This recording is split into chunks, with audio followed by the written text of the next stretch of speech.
현대백화점 그룹 하면 백화점, 홈쇼핑 이게 딱 떠오르잖아요. 근데 가구, 식품, 복지 서비스에 중장비까지 한다니 사업 영역이 정말 넓더라고요. 최근에 현대GF홀딩스라는 새로운 컨트롤 타워 체제로 개편하면서 큰 그림을 그리고 있다는데요. 바로 그 지주회사죠.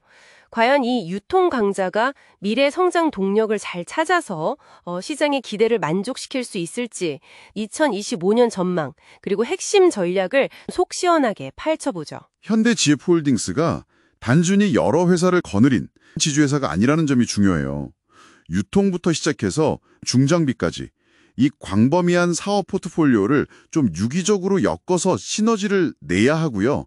그래야 그룹 전체의 가치를 끌어올릴 수 있겠죠. 가장 먼저 눈에 띄는 건 역시 그 지배구조 개편 움직임인데요. 핵심 자회사인 현대백화점 지분율을 보니까 33%까지 올렸고 2025년까지는 현대홈쇼핑 지분도 공개 매수를 통해서 50%까지 늘릴 계획이라고 하고요. 공개 매수 계획이 있죠. 이게 그냥 단순히 법에서 요구하는 지주회사 요건을 맞추려는 거 그 이상이라고요. 이게 물론 법적 요건 충족이라는 당면 과제가 있긴 합니다. 2025년까지 맞춰야 하니까요. 그런데 이걸 넘어서서 그룹 전체의 밸류업, 그러니까 기업 가치를 실제로 높이려는 전략이랑 아주 밀접하게 연결되어 있습니다. 지배력을 강화하면 자회사들, 백화점이나 홈쇼핑의 배당 정책 같은 데 더 강하게 목소리를 낼 수 있겠죠? 그걸 통해서 지주회사 자체의 배당 수입, 현금 흐름을 개선하려는 겁니다. 결국 이렇게 확보한 돈으로 뭘 하겠어요. 2026년까지 주당 최소 150원 배당하겠다. 2027년까지는 총 500억 원 배당하겠다? 이런 주주환원 약속들, 이걸 지키겠다는 구체적인 목표로 이어지는 거죠. 시장에서는 긍정적으로 보고 있죠. 이게 자칫하면 자회사들의 장기적인 투자 여력을 좀 줄이는 건 아닐까? 단기적인 주주환원에 너무 집중하는 거 아니냐? 이런 시각도 있을 수 있잖아요. 그 균형이 중요합니다. 지주회사가 자회사의 어떤 자체적인 성장을 저해하지 않으면서도 동시에 주주 가치를 높이는 그 최적의 지정, 그 균형점을 어떻게 찾아 나갈지 이게 앞으로 계속 지켜봐야 할 포인트라고 생각합니다. 그리고 또 다른 중요한 축은 사업 포트폴리오 자체의 경쟁력을 어떻게 강화하느냐인데요. 전통적인 유통사업 외에 새로운 성장 동력을 찾으려고 되게 분주한 모습이더라고요. 예를 들면 식품 계열사, 현대 그린푸드 같은 경우에요. 요즘 HMR, 가정간 편식 많이 찾으니까 또 건강식 브랜드 그리팅 이런 걸 키우면서 해외 진출도 누리고 있고요. 그리고 리빙 부문의 현대리바트. 이것도 요즘 오래된 집들 많아지니까 인테리어나 리모델링 시장이 커지잖아요. 그 수혜를 기대하는 것 같고요.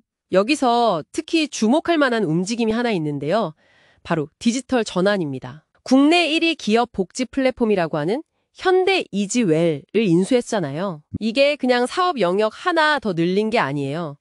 수백만 명의 직장인 이용자 기반, 거기서 나오는 방대한 데이터를 확보해서 그룹의 디지털 역량을 단숨에 끌어올리려는 거예요. 그리고 이걸 바탕으로 새로운 서비스를 만들거나 아니면 기존 사업하고 시너지를 내거나 굉장히 전략적인 행보라고 봐야죠. 예를 들면 어떤 시너지가 있을까요? 백화점이나 홈쇼핑 고객 데이터가 있잖아요. 이걸 이지웰의 복지 데이터랑 잘 융합하면 현대리바트 가구나 현대그린푸드 식품 같은 거 타겟 마케팅을 훨씬 정교하게 할 수 있겠죠. 이게 성공한다면 단순 지주회사를 넘어선 그야말로 데이터 기반의 시너지 모델이 될 수도 있습니다. 그리고 중장비 분야의 현대 에버다임도 빼놓을 수 없죠. 거기도 경쟁사를 인수하면서 글로벌 점유율 확대를 꾀하고 있고요. 그럼 이런 전략적인 움직임들이 실제 성과, 그러니까 숫자로 좀 나타나고 있나요?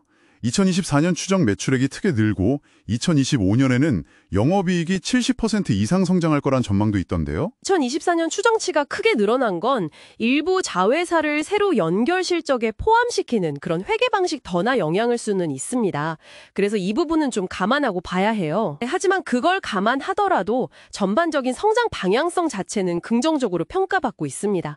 부채 비율도 보니까 40%대로 안정적으로 관리되고 있고요. 주주환원 의지, 이게 반영돼서 2025년 예상주당 배당금 DPS가 280원으로 2024년보다 크게 높아질 걸로 기대되는 점. 회사가 약속한 걸 실세 재무 목표로 구체화하고 있다는 신호로 볼 수 있겠죠. 현대GF홀딩스 지주회사 전환이라는 구도적인 변화를 기업 가치 제고와 주주 환원 강화의 기회로 삼고 있다. 그리고 유통, 식품, 리빙, 디지털, 중장비까지 다각화된 포트폴리오로 안정성과 성장성을 동시에 잡으려고 하고 있고요. 물론 경기 둔화 가능성이라든지 각 사업 부문에서의 치열한 경쟁, 이런 건 여전히 위험 요인으로 남아 있고요. 결국 현대GF홀딩스는 각기 다른 색깔의 실, 그러니까 자회사들을 잘 엮어서 하나의 멋진 테피스트리, 그룹 전체의 가치를 짜려는 것과 같다고 볼 수 있겠네요. 그 전체 그림이 얼마나 조화롭고 또 미래 가치를 담아낼 수 있을지 이게 핵심이라고 봅니다.